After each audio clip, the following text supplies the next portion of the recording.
개역 이후라는 제목입니다.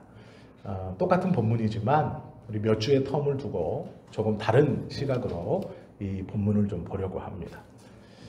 성경 공부를 하면서 그리고 우리가 신앙적 질문에 답을 하면서 중요한 원칙이 있습니다. 그것이 무엇이냐면 모르는 문제가 다가왔을 때 내가 이해할 수 없고 내가 답을 낼 수 없고 내가 누군가에게 명쾌하게 설명할 수 없는 어떤 신앙적인 문제, 삶의 문제가 딱 부딪혔을 때 어떻게 판단하고 생각해야 하는가?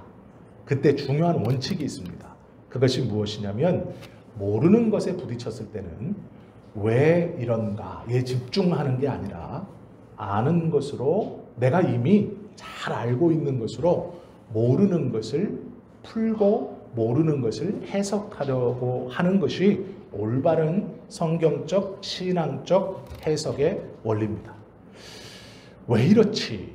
라는 것에 함몰되어 버리면 아무것도 할 수 없습니다. 자신감이 없고 뒤로 가죠. 그리고 고민되고 슬픔과 아픔만 다가옵니다. 내 삶이 왜 이럴까? 나는 왜 이렇지? 왜 이렇게 꼬이지? 왜 이렇게 잘 안 되지?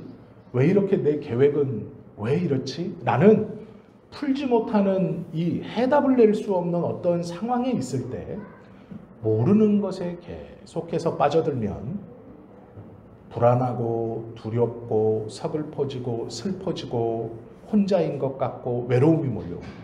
그런데 성경은요, 그럴 때 그 문제를 해결하는 방법에 대해서 아는 것으로 모르는 것을 풀어야 한다. 이렇게 가르쳐주고 있다라는 것이죠. 모르는 것에 집중하는 사람은 미련한 사람입니다. 아무리 집중해도 알 수 없습니다. 지혜로운 사람은 알고 있는 것으로 모르는 것을 해석하고 알고 있는 것으로 모르는 것을 바라볼 때 해결 방법이 있다는 것을 아는 사람이 지혜로운 사람입니다. 아시는 것처럼 저는 목회자이고 목사이죠. 목사가 되는 방법은 간단합니다. 신학을 공부하면 됩니다. 신학을 공부하면 목사가 될 수 있습니다. 시험을 잘 보고 떨어지지 않으면 목사가 됩니다. 대학교 4년 신학을 열심히 공부하고 대학원 3년 신학을 공부하면서 전도사 고시에 합격하고 졸업하면서 강도사 고시에 합격하고 1년 뒤에 목사 고시에 합격하면 목사가 될 수 있습니다. 그리고 조금 더 공부를 더 하고 싶고 신학의 깊이가 더 있으면 좋겠다 하면 저처럼 석사 2년을 더 공부하면 되고 그리고 또 그것도 부족하다 느끼면 박사 3년을 하면 수료할 수 있습니다. 총 12년 반의 신학을 공부하면 그래도 성경에서 말씀하시는 그 말씀을 이상하게 해석하지는 않는 것 같습니다. 그런데 문제가 있습니다. 신학을 공부하면 공부할수록 제 마음속에 드는 그리고 말을 함부로 할 수 없는 여러 문제는 쉬운 신앙의 문제들에 대한 답을 쉽게 말씀드릴 수 없다는 겁니다. 예를 들어서 목사님 구원 어떻게 받습니까? 이 질문이 누군가에게 저에게 하면 예수 믿으면 구원 받습니다. 100점짜리 답이고 명확한 답입니다. 그런데 신학을 공부하면 공부할수록 구원을 받는다는 것이 예수님을 믿어 구원받는 것은 100% 답인데 예수님을 믿는다는 것은 도대체 무엇인가? 에 빠져들게 되고 그러면 구원을 받았다는 것을 어떻게 증명할 수 있을까? 구원을 받은 사람의 삶의 자세가 어떠해야 하는가? 여러 가지 질문들이 꼬리에 꼬리를 물고 계속해서 일어납니다. 그래서 누군가가 저에게 목사님 구원은 어떻게 받습니까? 라고 물으면 순간적으로 명확하게 예수님을 믿으면 구원받습니다. 100%의 답을 얘기하면서도 그 뒤에 질문이 계속해서 생깁니다. 이분이 나에게 묻는 질문의 답이 맞을까? 내가 지금 해주는 이 말이 이분이 원하는 답일까? 아니 적어도 성경에서 말씀하시는 구원을 받는 방법일까? 라고 스스로 고민해보게 됩니다. 어쩌면 쓸데없는 고민 같지만 알면 알수록 모르는 것이 더 많아지는 것이 신앙의 문제이고 믿음의 문제이고 우리의 삶의 문제 같습니다. 요즘에는요 서점에 가보시면 희한한 책들이 있어요. 충성으로 받는 구원이라는 책이 있더라고요. 충성으로, 제가 사보진 않았지만 제목만 봤습니다. 제목이 충격이었어요. 충성으로 받는 구원. 또 다른 책도 있습니다. 환대로 받는 구원. 제가 사서 읽진 않았어요. 제목만 봐도 이건 읽을 필요가 없다라는 생각이 들었습니다. 그런데 그런 책들이 나온다는 것 자체가 충격이에요. 충성으로 받는 구원, 환대로 받는 구원, 세상에. 그러나 그 저자는 정말로 고민해서 그렇게 책을 아마 내었을 겁니다. 아무 생각 없이 책을 내진 않았겠죠. 이런 고민들이 우리에게 일어나죠. 신학을 공부하고 신앙생활을 해보고 우리가 신앙의 연수가 길어질수록 예전에는 명확히 알았는데 하나님이 내 삶을 도와주시고 인도해 주시고 복 주시면 내 삶이 어떻게 될 것이다라는 걸 정말 명확히 알았는데 시간이 지나면 지날수록 애매해지고 불확실해지고 그 명확함이 점점 더 흐릿해지는 것을 우리도 모르게 느끼게 되고 또 그렇게 생각하게 되죠. 믿음이 없어지나? 라고 고민까지 하게 됩니다. 그때 중요한 것이 있습니다. 꼭 기억하십시오. 아는 것으로 모르는 것을 풀어야 합니다. 모르는 것에 집중하는 것이 아니고 아는 것으로, 이미 내가 알고 있는 것으로 모르는 것을 해석하고 바라봐야 한다라는 것이죠. 오늘 본문을 보시면요, 초대교회 예루살렘에 있는 성도들이 모르는 것 투성이의 문제들이 막 나옵니다. 우리들의 삶에서도 비유해보면 모르는 문제들이 계속 나옵니다. 오늘 이 본문의 배경이 있습니다. 그것이 무엇이냐면 예수님께서 십자가를 지시고 죽으시고 부활하셔서 40일 제자들과 함께 있으시다가 승천하시면서 무엇이라고 말씀하셨냐면 너희가 성령 받기 전까지 예루살렘을 떠나지 말라 명령하셨습니다. 그래서 예수님의 제자들이 간절히 기도하면서 성령 받기를 위해서 기도했습니다. 그리고 그들은 오순절 성령 강림을 경험합니다. 이 경험을 통해 이들은 자신들의 마음속에 구원에 대한 확신과 하나님의 나라에 대한 확신이 생겼습니다. 그래서 자신들이 받은 그 성령의 은혜를 품고 원금각처로 나가서 전도하기 시작합니다. 복음을 전합니다. 그리고 놀랍게도 사도행전 11장에 보면 안디옥 교회가 설립됩니다. 예루살렘 교회는 이미 이 오순절 성령 사건을 통해서 자기들이 똘똘 뭉치는 계기가 되었습니다. 놀라운 경험을 했거든요. 그래서 예루살렘 교회 공동체는 유대인들의 핍박과 유대인들의 방해에도 불구하고 기독교 공동체가 똘똘 모여서 예수 공동체, 이 기독 공동체가 생겨 자기들만의 어떤 이 믿음의 공동체는 똘똘 뭉쳐서 잘 유지가 되고 있었습니다. 많은 핍박에도 불구하고 아무런 문제가 없었습니다. 고아와 과부들을 섬기기를 즐겨했고 교회 공동체 안에 들어오는 이들을 열심히 구제했습니다.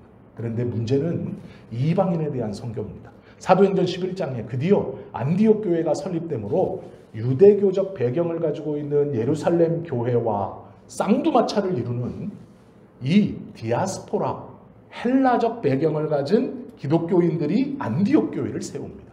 그리고 나서 이 안디옥 교회가 폭발적으로 성장합니다. 이방인들에게 복음이 전래되고 그 복음을 받아들이는 이방인들이 안디옥 교회로 모여들기 시작합니다. 놀라운 일이 일어나죠. 예수님께서 그토록 제자들에게 원하셨고 예수님께서 살아있을 때 그토록 제자들을 향해 기대하셨고 가르쳐 주셨던 핵심, 모든 사람들에게 복음이 전해져지는 것. 예루살렘과 온 유대와 사마리아와 땅끝에 이르러까지 예수 그리스도의 이름이 전파되고 하나님의 나라가 확장되는 것. 이제 그것이 사도행전 11장에 안디옥 교회로 말미암아 이방 선교의 교두보가 마련되었습니다. 그런데 문제가 생깁니다. 예루살렘에서 스데반의 핍박을 시작으로 예루살렘 교회는 쭈그러듭니다. 그들은 똘똘 뭉쳐 있었지만 예루살렘 안에서 심각한 핍박이 일어납니다. 그래서 많은 사람들이 예루살렘 밖으로 도망쳐 예수 공동체, 예수님에 대한 신앙을 이어가려고 합니다.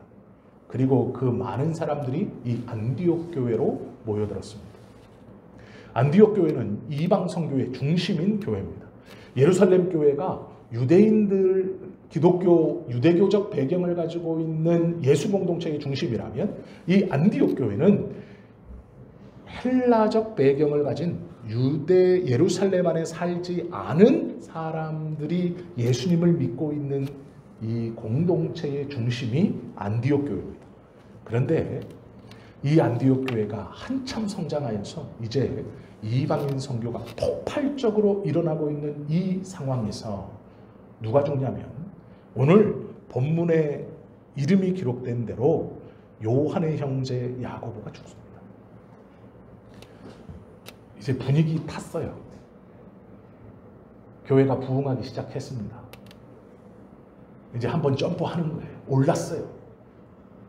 하나님의 은혜이고 예수님의 은혜이고 예수님의 인도라고 확신합니다. 이들은 스데반의 순교로 인해서 예루살렘 교회가 똘똘 뭉쳤고 그것을 경험하고 목격했던 오순절 성령 강림을 경험했던 뜨거운 사람들이 스데반의 그 순교를 보며 도전받아 원근각지로 흩어져 복음을 전하고 그 복음을 받아들인 이방인들과 헬라적 배경을 가지고 있는 유대인들이 이제 안디옥에 모여 교회를 형성하고 이 교회가 더 큰 걸음을 내디디려고 합니다.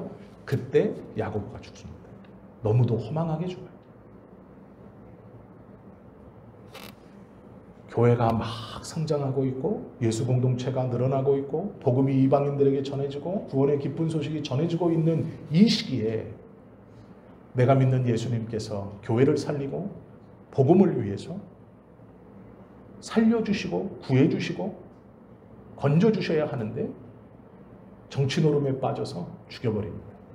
헤롯이 야고보를 죽인 이유는 다른 게 아닙니다. 정치적 인기 때문이에요. 복음에 대해서 저들이 뭐 종교적으로 그런 게 전혀 없어요. 유대인들의 인기를 위해서입니다. 자기의 정치적 입지를 위해서 야고보를 죽입니다. 이걸 반대로 말하면 정치 노름에 야고보가 희생된 거예요. 왜요? 모르죠. 우리는 이유를 모릅니다. 예수님께서 왜 이렇게 교회가 성장하고 이방인들의 구원이 이제 막 시작되고 하나님의 나라와 주님의 교회가 부흥하고 있는 이 시기에 놀라운 역사를 일으켜서 안디옥 교회를 더 든든히 세워주시고 야고보를 구해주셔서 이들로 간증과 하나님의 살아계심을 증거케 하시면 교회는 더 폭발적으로 성장할 것이고 복음은 더 확장할 것인데 왜 야고보를 죽이시는가? 모릅니다.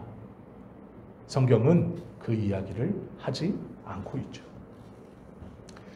헤롯 아그리파 1세, 이 사람이 야고보를 죽인 사람입니다.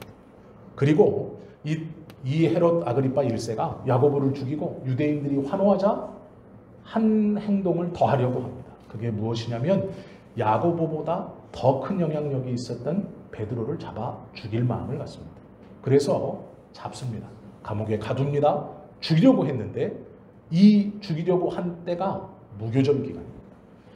6월절이 끝나면 6월절 바로 뒤에 붙어오는 것이 무교절입니다. 그래서 이 6월절과 무교절은 같은 절기라고 봐도 무방합니다. 이 무교절이 끝나면 죽이자라고 마음을 먹습니다. 정치적 인기를 위해서입니다. 그런데 성경은 뭐라고 말하냐면 안디옥과 예루살렘에 있는 모든 성도들이 간절히 기도했다라고 기록하고 있습니다. 구해주시면 좋을 텐데 왜 구해주시지 않았을까? 베드로가 안 잡히게 하면 좋을 텐데 왜 아무렇지 않게 잡히게 하셨을까? 헤롯 아그리파 1세의 정치적인 어떠함을 위해서 하나님의 종들이 희생되고 믿는 백성들이 핍박받고 교회 공동체가 막 올라가는 이 찰나에 왜 이런 일이 생기는가? 이해할 수 없죠. 코로나가 왜 있을까요? 이해할 수 없습니다. 제가 아는 분 중에 굉장히 신실한 목사님이 있습니다. 어제 통화를 하는데요. 한 20분? 마음이 막 아픈 거예요. 이 마음이 무거워요. 왜 무겁냐면 몇 군데에 선을 버셨답니다. 선 본다는 게 어떤 의미인지 아시죠? 이제 담임 청빙을 받기 위해서 설교를 하신 거예요. 이분이요. 정말로 괜찮은 분입니다. 인격적으로도 그렇고 사람 자체가 선해요. 목회자로 어느 교회에 부임하시면 성도들이 정말 행복할 거예요. 대학원에서부터 한 20년, 약 20년을 지켜봤지만 꾸준합니다. 언제나 신실해요. 저처럼 달라리 같지도 않습니다. 엉뚱한 생각도 한 번도 안 해요. 저처럼 바이크를 탄다거나 죄송합니다 이렇게 하지 않아요.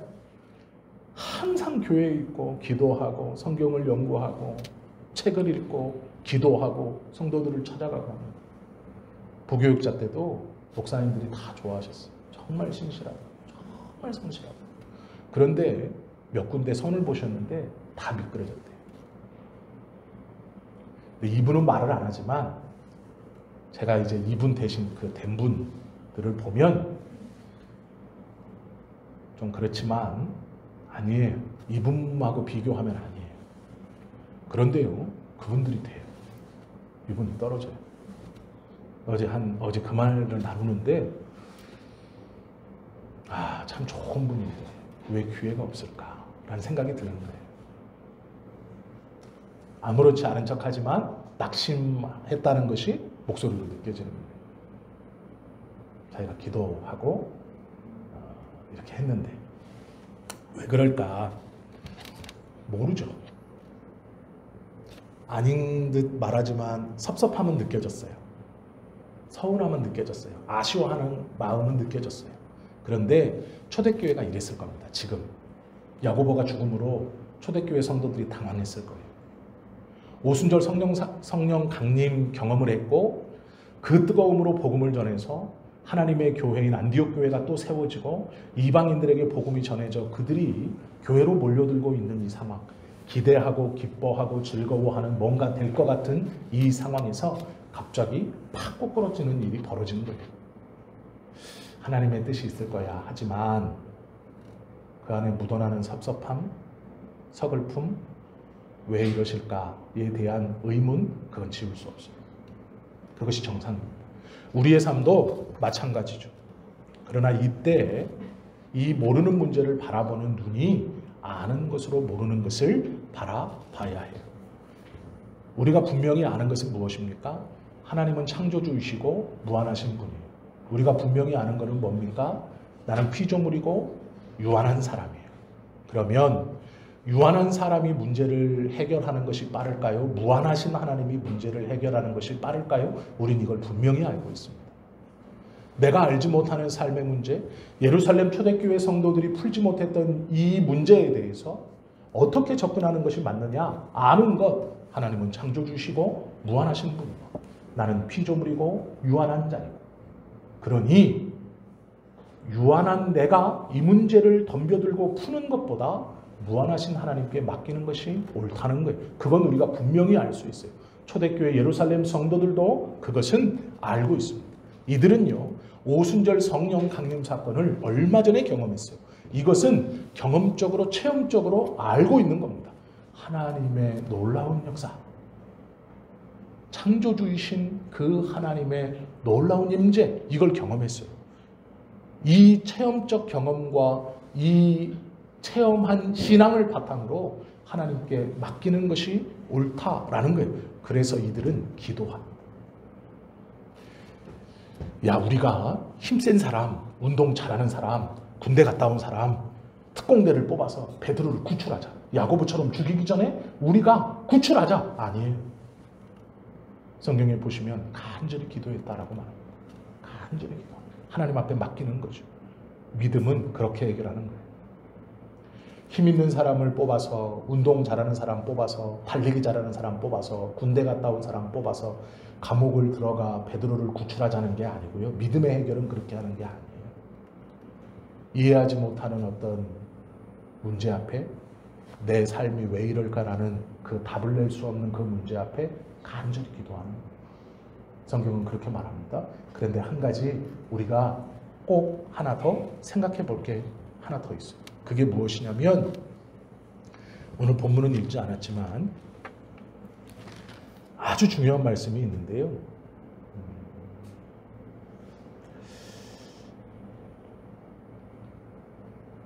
14절, 13절 말씀 보세요. 12장 13절. 이제 감옥에서요, 천사의 안내를 따라 베드로가 감옥 밖으로 나왔어요. 그래서 그렇게 간절히 기도하고 있던 성도들을 모여있는 집 문 앞에 서 있습니다. 그래서 베드로가 문을 두드립니다. 그게 13절이에요. 베드로가 대문을 두드린대. 감옥에서 나와서 간절히 기도하고 있던 그 성도 공동체를 찾아가서 이제 문을 두드린 거예요. 열어줘라라는 거죠. 문을 두드린데 로데라 하는 여자아이가 영접하러 나왔다가 누가 문을 두드리니까 로데라고 이름 붙여진 여자아이 하나가 문을 열러 나와서 누군가 본 거예요. 근데 베드로가 서 있어요. 깜짝 놀라서 이 로데라는 여자아이가 문 여는 걸 잊어버리고 안으로 뛰어들어갔어요. 놀란 거죠. 그래서 뛰어들어가서 뭐라 그러냐, 베드로의 음성인 줄 알고 기뻐하여 문을 미쳐 열지 못하고 달려 들어가 말하되 베드로가 문 밖에 섰더라 하니 15절 그들이 말하되 내가 미쳤다 하나 여자아이는 힘써 말하되 참말이라 하니 그들이 말하되 그러면 그의 천사라 하더라. 앞뒤가 안 맞는 말이에요. 이 말은 무슨 말입니까? 야고보가 죽었습니다. 베드로도 갇혔습니다. 그래서 간절히 기도했어요. 하나님 풀어달라고. 그런데 정말로 풀어졌어요. 그래서 베드로가 찾아와 문을 두드립니다.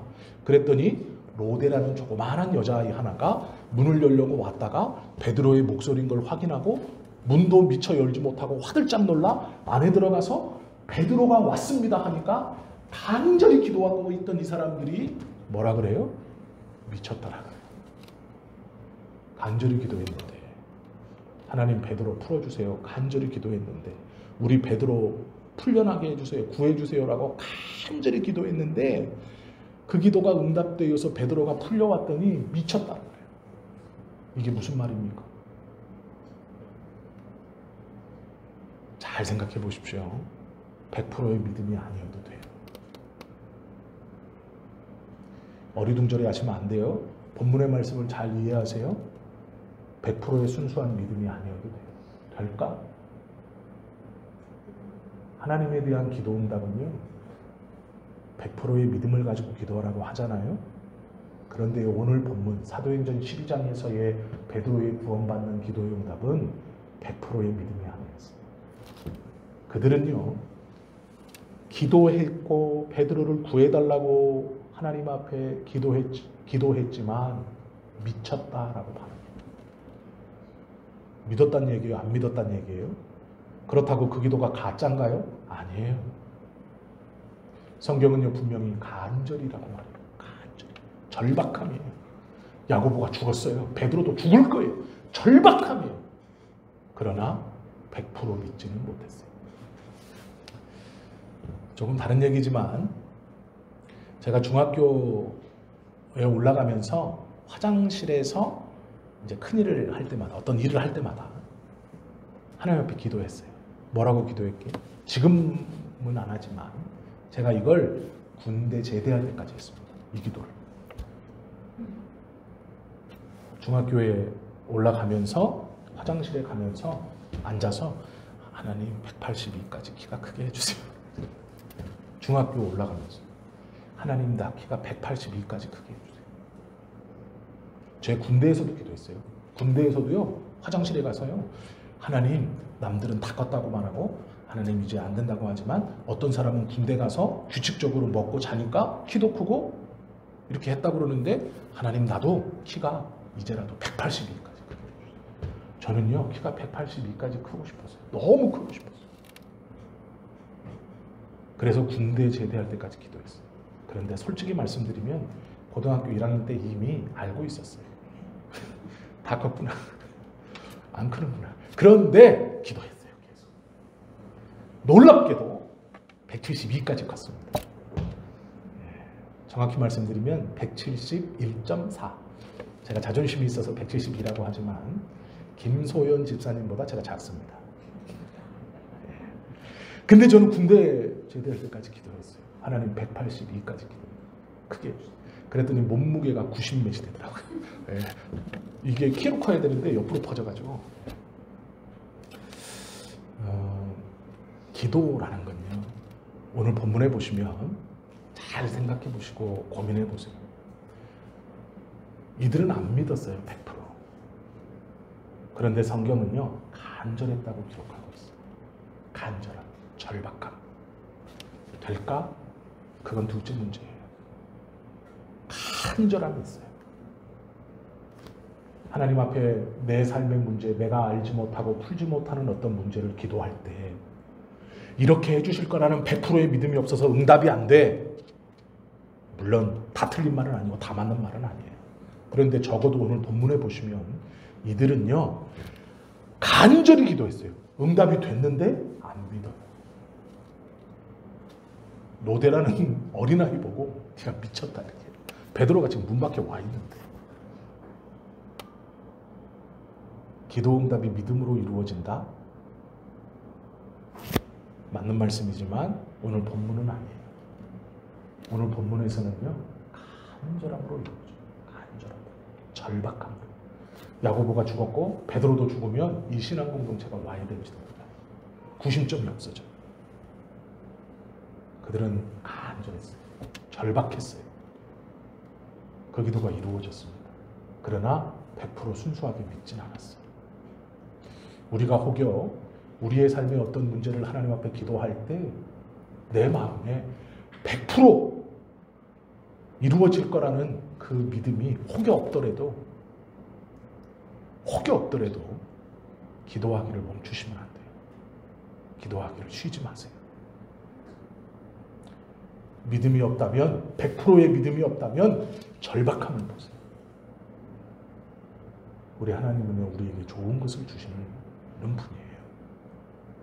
네가 절박함도 해야 되고 100% 순수한 믿음도 가져야 된다. 그래야 내가 기도 응답을 주겠다. 아니요.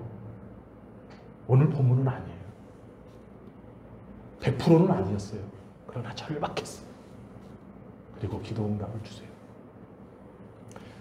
이 기도가 얼마나 놀라운가. 베드로만 구해졌나요? 아니에요. 그렇게 야고보를 못 뺐던 아그리파 1세가 어떻게 됐냐면 우리가 23절에 보시면 이런 일이 벌어져요. 헤롯이 영광을 하나님께로 돌리지 아니하므로 주의 사자가 곧 친히 벌레에게 먹혀 죽으니라. 헤롯이 죽어요. 결국은 벌레가 먹어 죽습니다. 충이 먹어 죽었다는 얘기인데 이게 무슨 말일까? 벌레에 물려서 그 독으로 죽는다는 얘기예요.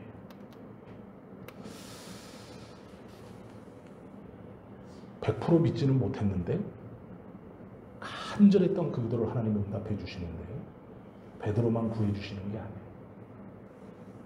그 당사자였던 헤롯이 충이 먹어 죽습니다. 벌레 때문에 죽어요. 그것으로 끝이 아니에요. 그것으로 끝나면 안 되죠. 24절에 보면 하나님의 말씀은 흥왕하여 더하더라. 결국 하나님의 나라의 선포와 하나님의 교회의 확장이 더욱더 흥왕왕성하게 일어나요. 이것이 하나님의 기도의 응답이에요. 우리가 100% 하나님을 신뢰하지 못해도요, 기도하기를 쉬지 않아야 하는 이유입니다. 간절함과 절박함으로 하나님 앞에 나아가야 하는 이유예요. 저는 고등학교 들어가면서 알고 있었다니까요. 키가 다 컸다는 걸. 그러나 계속 기도했어요. 반절은 의심했고 혹여나 하는 기대감도 갖고 있었어요. 물론 응답되진 않았지만 저는 감사하게 생각해요. 예루살렘 교회 성도들은 절박했습니다. 그러나 다 믿지 못했어요. 우리도 마찬가지예요. 우리 삶에서 하나님 앞에 기도하는 어떤 문제에 대한 100% 확신이 내게 있는가? 그 확신이 없어서 기도 응답이 없다? 아니요. 그렇지 않아요. 그 믿음이 없어도 절박함이 있으면 돼요. 내가 해결하지 못하고 하나님이 해결해 주셔야 돼요. 이건 하나님이 하셔야 돼요. 내게 해결할 수 없어요. 그렇다면 그 절박함으로 하나님께서는 그 현실 당면한 문제, 베드로를 구해주는 문제뿐 아니라 헤롯에 대한 처우와 결국 하나님의 말씀이 흥황하게 되는 놀라운 은혜의 결과도, 상상하지 못했던 그 결과도 베풀어 주신다는 거예요. 그것이 하나님이 우리에게 베풀어 주시는 은혜입니다. 우리가 마땅히 기도를 쉬지 않아야 되는 이유예요. 이것이 모르는 문제에 부딪혔을 때 우리가 아는 것으로 모르는 문제를 해결하는 방법이에요. 이것이 성경에서 우리에게 가르쳐 주시는 내가 알지 못하는 삶의 문제, 내가 알지 못하는 신앙의 문제, 내가 알지 못하는 지금 현실과 상황의 문제, 내가 다 이해하지 못하는 너의 인생의 문제, 누가 해결할 수 있느냐? 내가 해결할 수 있다라고 말씀하시는 거예요. 그리고 그것이 믿음이고 내가 100% 신뢰하지 않아도 나에게 맡기는 그 간절함과 절박함이 있다면 너의 그 기도의 문제뿐 아니라 그 뒤에 내가 생각하지 못했던 문제들도 해결하고 은혜를 베풀어 주겠다라는 것이 하나님의 말씀입니다. 기도라는 것은 그래서 100% 믿음만 가지고는 할 수 없습니다. 그러나 쉬면 안 돼요. 간절함이 끊어지면 안 돼요. 어쩌면 이것이 더 중요할지 모릅니다. 오늘 본문에 보시면 그런 하나님이 응답을 주신다라고 우리에게 가르쳐주고 있죠. 히브리서 5장 7절에 보면요, 예수님께서 기도하시는 것을 설명하는 말씀이 있어요. 어떻게 설명하냐? 그는 육체에 계실 때에, 예수님께서 이 땅에 계실 때에 자기를 죽음에서 능히 구원하실 이에게, 하나님에게죠. 예수님이 이 땅에 계실 때 하나님에게 어떻게 기도했느냐? 그 예수님이 어떻게 기도했느냐? 심한 통곡과 눈물로 간구와 소원을 올렸고, 예수님이요, 농담 던지듯이 하나님한테 이렇게 해주셔야 돼요. 예수님이 하나님이신데요, 그렇게 하지 않았다고 성경은 말해요. 예수님의 기도가 어땠느냐? 심한 통곡과 눈물로 간구와 소원을 하였고, 간절했다는 거예요. 심한 통곡과 눈물로 하나님 앞에 기도했다. 히브리서는 예수님의 기도에 대해서 이렇게 표현하고 있습니다. 심한 통곡과 눈물로 간절함으로 하나님 앞에 나아갔다. 그의 경건하심으로 말미암아 들으심을 얻었느니라. 이것이 히브리서 5장 7절의 말씀입니다. 예수님의 기도가 이랬대요. 우리의 기도는요, 우리의 기도는 어쩌면 너무 평안한 거예요. 이렇게 해주셔도 좋고 저렇게 해주셔도 좋고 그것이 믿음입니다. 어쩌면 큰 착각일지 모르겠네요. 그건 믿음이 아니라 믿음이 없는 걸지도 모르겠네요. 아니요, 그건 믿음이 아닙니다. 간절함이 사라진 기도는 믿음이 아니에요. 그건 기도도 아니에요. 예수님도 그렇게 기도하지 않았대요. 우리가 다 아는 너무나 유명한 구절, 땀방울이 핏방울이 될 때까지, 그건 간절함이에요. 결국 예수님의 기도의 마지막은 나의 뜻대로 마옵시고 아버지의 뜻대로 하옵소서 라고 하시는 그 간절한 기도, 우리는 너무 평안하게 기도하죠. 되어도 좋고 안 돼도 좋고, 그건 믿음도 아니고 어쩌면 기도가 아닐지도 모릅니다. 오늘 우리가 함께 나누신 이 말씀을 꼭 기억하십시오. 모르는 삶의 문제에 부딪혔을 때 하나님 앞에 기도하시면서 100%의 순수한 믿음이 아니어도 하나님이 해결해 주신다는, 하나님이 해결해 주실 수밖에 없다는 그 간절함으로 기도하시면서 주님의 은혜를 사모하고 결국에는 응답을 받아 당면한 현재의 문제가 해결받고 생각하지 못했던 하나님의 은혜를 더 받아 누리는 저와 여러분 모두가 되시기를 예수님의 이름으로 축원합니다. 기도드립니다.